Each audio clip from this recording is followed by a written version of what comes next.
விருதுநகர் அரசு போக்குவரத்து கழகம் தலைமை அலுவலகம் முன்பு அண்ணா தொழிற்சங்க பேரவை மற்றும் கூட்டமைப்பு சங்கங்களின் சார்பில் தமிழக அரசை கண்டித்து வாய்க்கூட்டம் மற்றும் ஆர்ப்பாட்டம் நடைபெற்றது.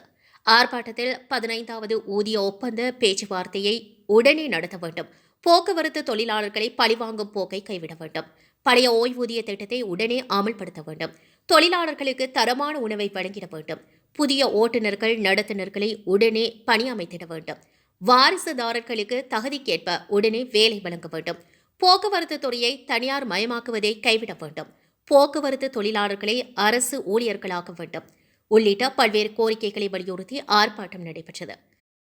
ஆர்ப்பாட்டத்துக்கு அண்ணா தொழிற்சங்க பேரவை மண்டல செயலாளர் குருச்சந்திரன் தலைமை வகித்தார்.